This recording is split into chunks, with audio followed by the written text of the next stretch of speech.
Can you hear if this melody is good or does it have a fault?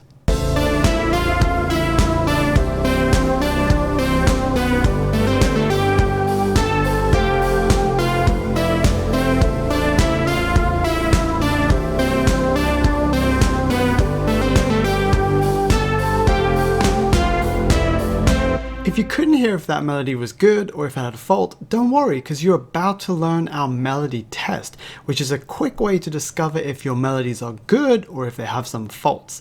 You'll also learn one of the main melodic faults and our rule to fix it in your melodies. But first, tea.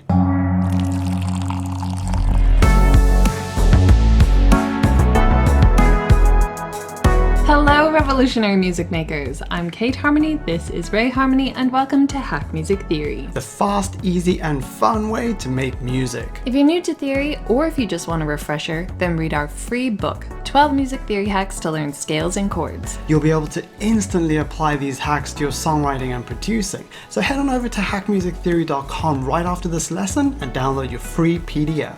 Alright, it's time to open your DAW to Hack Music Theory. Firstly, just to clarify, a fault is not a mistake. A fault is a weakness. In other words, an area for improvement. So, how do you know if your melody has faults? Easy. You use our melody test, which is simply to play your melody on the piano. Yes, it really is that simple. Because by stripping away all the fancy sound design, you're left with just the bare notes. This exposes any and all faults in your melody. Then, after fixing them, you change the instrument back to your fancy sound, and now you have a melody that doesn't just sound good, it actually is good. Alright, so let's run our example through the melody test and see what faults are exposed. And please note, it's absolutely essential that you hear the melody in its harmonic context. So always play the root note of each chord in your progression below your melody. Our example is in the key of A minor, which is all the white notes from A to A, and the chords in our progression are A minor, C major, G major, and F major.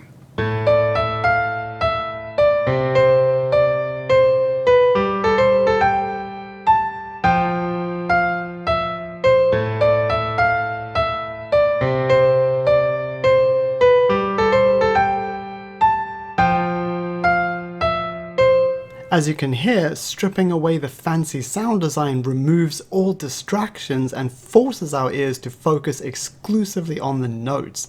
We can now hear that our melody has a lot of good qualities already, like its contour, motifs, and rhythm. By the way, rhythm is usually the most overlooked element of a melody, so be sure to pay extra attention to that. And if you need help, just use our melody rhythm rule. Okay, that's enough about the good qualities of our melody. Let's get to the fault. By using the melody test, we can now clearly hear and feel our melody's fault. What is it? Our melody is lacking emotion. So, how do you add emotion to your melody? Easy, you use the third note of each chord. You see, the third note is the magic note that actually creates the happy sound in a major chord and the sad sound in a minor chord. So by playing thirds in your melody, you strengthen it by emphasizing that emotional power. For example, in our first chord, A minor, the third note is C, which we're not playing.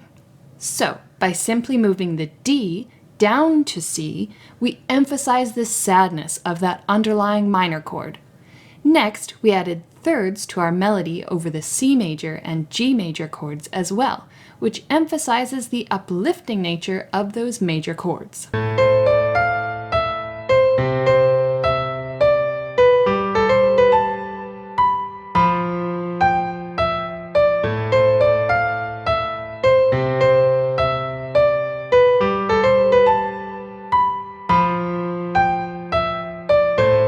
In this melody, we felt that it would be too much of a good thing to emphasize the happiness of 3 major chords in a row, so we didn't use the third in our melody over F major. This neutral approach of not using the third in our melody slightly dilutes the uplifting nature of that underlying major chord. And that is a really important lesson, so important in fact that it's part of our crucial thirds melody rule, which is, in your melodies, use a third to emphasize a major chord's happiness or a minor chord's sadness, and avoid using a third when you want to dilute the underlying chord's emotion. It goes without saying that every note has an emotion, not just the third. But not all notes have the same level of emotional power, and the note that pulls at our heartstrings the most is the third. Remember though, a good melody must have a wide variety of notes, because a melody consisting of only thirds may be strong in terms of its emotional power, but it will be utterly mind-numbingly boring. Just a heads up, we don't have time here to get into why the third is a magical note that brings the emotional strength, but if you'd like to know why, the answer is in Hack 9 of our free book. Lastly, this test is super useful for all the other layers of your music too, like chord progressions and bass lines, and that's why we also refer to this test as the piano test. For example, if you want to know if your bass line has any faults, simply change the sound on your bass track to a piano, then solo it up and hit play. Once again, by stripping away the fancy sound design, you're left with only the bare notes, which exposes any and all faults in your bass line.